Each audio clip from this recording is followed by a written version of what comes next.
Greetings everyone, Mercenary Legend here again with another March Caprice video. Number 6 this time around. You know, I remember when I joined as part of the second event. Last time I gave you a crackpot crossover timeline video essay. Well, I'm toning it down a bit. I really like the keyhole cutscenes across the games, you know? And the two games they really show up in are the only two games they, well, really show up in. And I wanted to analyze them and tell you what I think of their impact on Sora, the plot, players, and I think there's really no better way to start off than with our number dishonorable mention, Atlantica KH2. Yes, a dishonorable mention in a video on my favorite keyhole scenes? You may be thinking, what? Of all topics, how does this get a dishonorable mention, and why is it this one? Sora's little twirl here is really cool, and it's nice to see that after seeing the same shot over and over again. But that's the only props this scene gets. Like, I'm sorry, I needed 2 magnet upgrades, a thunder upgrade, and a drive gauge of 5. And the thing hiding the keyhole was a bubble? Haven't we been making and popping big bubbles just like this during the performance? Furthermore, I'm not opposed to the objective potentially being a weird or common thing, it just has to make a semblance of sense. And where does this keyhole go to? A new pathway has opened. It's the most obvious example of this is here because it's a video game behavior in Kingdom Hearts, as this is a complete dead end of a world. The only reason I can think of it having a keyhole is because you get a keyblade from it, and not having one on a world where you can only technically visit it once would be strange. Now that I think about it, we just basically created a band in a single night here in Atlantica. Too bad that didn't kill me. We're underwater. Our lead male singer is a bit dopey but comes through in the end. All right! Is this? The Bubble Bowl. To have a dishonorable mention when there are worlds that do not show up on this list at all is criminal in my eyes, so 2 honorable mentions to balance out that horrid last one. Starting with Agrippa from KH1. I really like KH1 Agrippa overall, but the keyhole scene is the best part. After Jasmine gets Yeetus Burlapedist, Aladdin is frantically searching while Sora blankly stares at the keyhole, doing its thing. And as it foreshadows a certain piratey world later, a whole bunch of gold appears before our eyes. And then the cave tries to kill us for our greed. KH1 has amazing particles, and this gold filling is really gorgeous. 3 Wishes is also an awesomely designed keyblade. Not many keyblades have actual gold coloring like this. I think it looks better than like this super shiny kind of gold texturing or coloring. It just sucks that this keyblade outshines a wishing star in a lot of people's eyes. Our next one is Deep Jungle. Not the favorite world of most people, but it's not that bad once you learn it. A large factor for why I love this keyhole is because it comes after Sora learns a very important lesson. Tarzan teaches Sora about what it means to have a heart. No heart, no sea friends. Sora himself saw what happens when you give in to the darkness, and when Sora last saw Riku, he was engulfed by said darkness. This is where Sora likely realizes he needs to pony up and get serious about saving his friends, and for the keyhole itself, the blue glow and the butterflies on the dark green is really nice, and this scene is the one I point to when I say KH1 has the best colors and texturing in the games. There's so many tiny details from the varied stone sizes, the runy veins, and the shape of the keyhole still being on the tree when you come back. I miss Tarzan. If he saw Sora today, he'd probably give him a huge bro hug. But finally we're on to the actual list. Let's get started with our number 10 entry on my list of favorite keyholes across Kingdom Hearts. Olympus Coliseum from KH1. I'm not going to sugarcoat it, KH1 appears a lot on this list. But I mean, just because there's a lot of options, doesn't mean that the game pool is large as well. This is just one of those optional keyholes in KH alongside whichever Disney world you didn't go to before going to Neverland. Now I find this keyhole to be really sweet and endearing. When you first arrive at the world, Phil mistakes Sora for Hercules and asks him to move to the pedestal because I gotta spruce this place up for the games. But Sora tries to do it, and he is too weak to push it. Oh, my back. But as he progresses through the tournaments, Sora realizes that his true strength comes from Donald and Goofy being there alongside him. Mine comes from Donald and Goofy. If we stick together, we're unbeatable. Not even Hercules stands a chance. With these guys beside me, I'm ready for anything. And what happens when we reveal the keyhole? We see Sora push the pedestal out of the way and reveal the keyhole using the power of him, Donald, and Goofy with the help of the Yellow Trinity. It's so heartwarming and it's subtle enough to miss that detail even on repeat playthroughs. And I always saw Sora getting Olympia right afterwards to be his mark of mastery, so to speak, of the title of Junior Hero. There's a reason why Olympus keeps coming back, because they nailed it in its delivery and impact of the message of Kingdom Hearts in the first game it appeared in. Number 9 on our list of favorite keyholes across KH is Land of Dragons from KH2. I don't really like this world all that much in this game. Listen, I like Mulan, it's probably my 6th favorite Disney movie, but I feel like this one did movie plot-itis pretty bad on its first visit. The second visit is actually pretty dope, and the dragon's lore is really cool. But another thing really cool about this world, besides the snow, is the keyhole. See, this game may reuse the same animation for 11 out of 12 of its keyhole cutscenes frame for frame, but the item that spawns the keyhole is always different, and in this case, it's Shan Yu's sword. The way the tip of the blade points up as the beam fires off is nice dramatic flair. No other item acts like this. They're all just encased in light auras and don't open up or point out to the keyhole whatsoever. It sucks that the little touch of charm went to waste on Land of Dragons of all worlds. But while Land of Dragons may not be the best world, or give the best keyblade, its greatest strength is that it does the small details really well. Also, I just want to say, every other time Sora seals a keyhole in this game, he either is in the pose already, or his keyblade just spawns in. But in this scene, he just picks it up? Like, what was it doing there, Sora? My headcanon is that Sora kills Shan Yu, add that to his canon kill count, and then he gets so excited that he slings his keyblade across the ground and joins in on the ceremony. Seriously though, why is this one so noticeably wonky? Is it meant to be goofy? However, for as divided as Land of Dragons may be, our next entry on this list is divided, because we're going to be talking about Atlantica KH1 at number 8. I know a lot of people hate Atlantica in both games, but I've since warmed up to it over the years.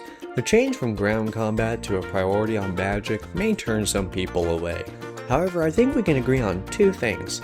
Magic to open chests is a neat idea, and the keyhole was interesting. It's really just bubbles, but I guess technically it's an air pocket, but it's also definitely just bubbles. But the real draw for me is how you summon it. In KH1, most keyholes are just there or summoned by the use of an object, but the object here is Poseidon's Trident. So let me get this straight. We're using a legendary weapon to summon a portal to the world's heart to seal that with our even more legendary weapon? This makes two-factor authentication look weak. Makes you thankful that the crystal Poseidon destroyed wasn't the only thing capable of revealing it. Thanks, you Greek god. You know what I just realized? I've been calling this guy by his dad's name. Triton is the son of Poseidon. What am I thinking of? Whoops. But whether he's Triton, Poseidon, Neptune, or SpongeBob, we're gonna move on to our next entry on this list. Number 7, Air Atlantica, otherwise known as Wonderland in KH1. What can't be said about number 7 on our list?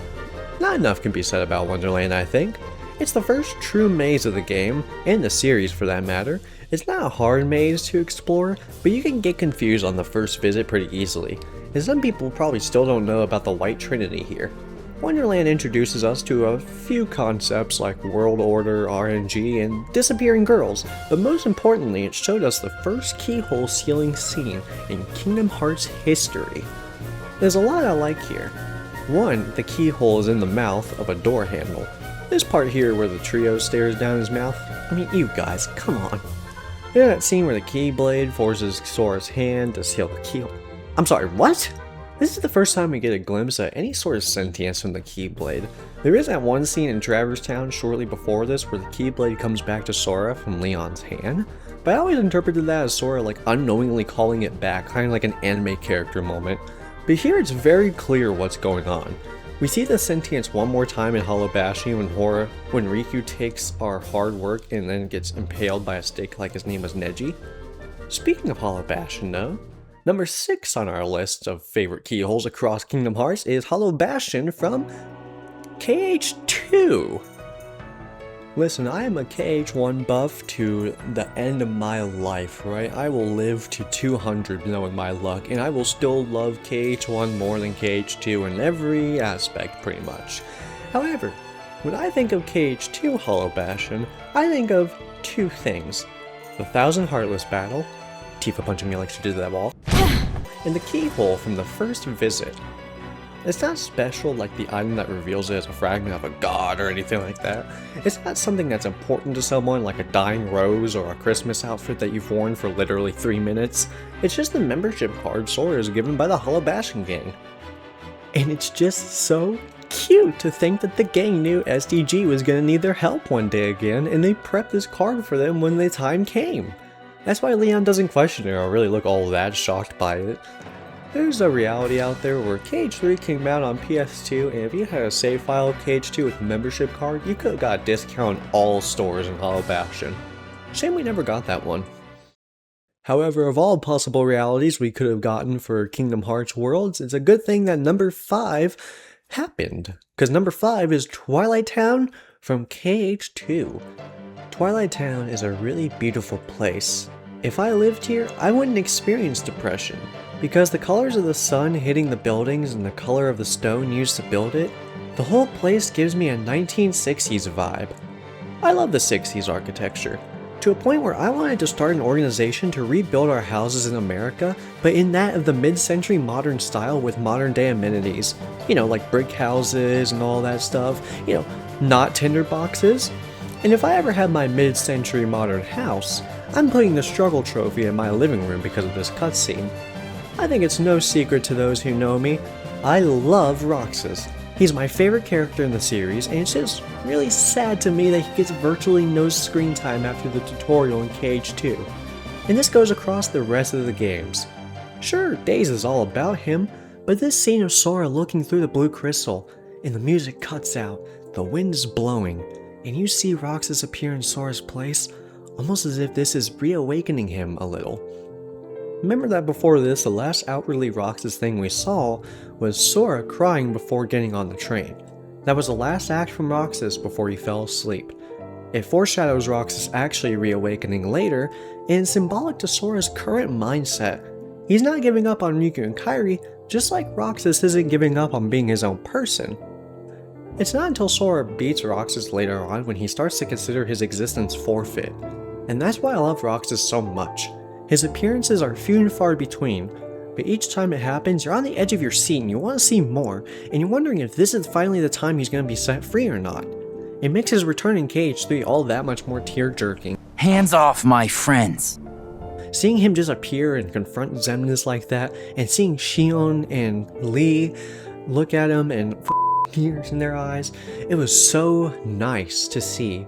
I just love Roxas all that much. Twilight Town has to be number 5, at least number 5. If it doesn't crack 5, I would However, some of you Roxas haters out there may not find his story nearly as tear-jerking as our number 4 keyhole on this list, Neverland from KH1. Neverland is an interesting world. It's not actually Neverland in either location you go to, but I guess calling it the ship 178 nautical miles from Neverland, or 56% Elizabeth Tower, 44% Big Ben, weren't exactly catchy names for a world. But the keyhole for this world is among my favorites for a few reasons.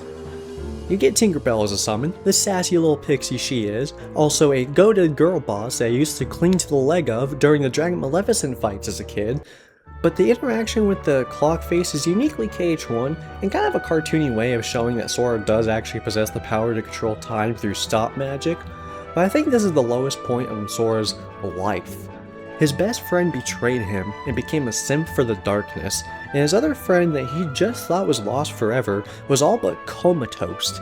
And then her and Riku go to Hollow Bastion with Maleficent, you know, a world that's like really freaking dangerous, and even Captain Hook apparently doesn't want to go there even though we know he goes there. Sora must have been thinking, man, I'm glad Kairi's okay, but man, how could Riku be so stupid? But what's not stupid is number 3 on our list, Halloween Town from KH1. Here's another thing about me. I love Halloween. I was born the literal day before it, and that's very fitting because the starting HP for Ord in Final Fantasy X is 1030, and he's my favorite character in that game, so it really lines up. And speaking of lining up, Sora just had to show off with this one, and I don't blame him. If this was in 2015, Donald would have taken a picture of that on his phone and said, "Oh, this is gonna be a banger!" This keyhole might be the largest one in the series. Maybe it's the same size as the ones from KH2, but those look a little smaller to me. The cutscene of Oogie Boogie dissolving is also just so creepy to me. I mean, look at his face! I can't tell if he's in deep pain or getting some sick enjoyment out of this. The sound design here is top notch. The slam of the beam when it locks the keyhole, the magical gateway noise that distorts before it fades away completely.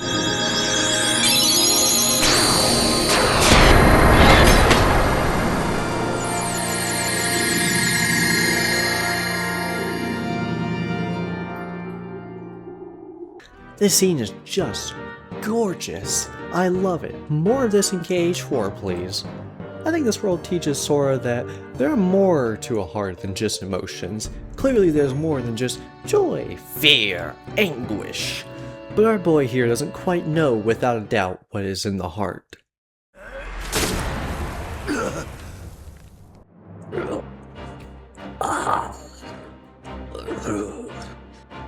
One day, I will set this right.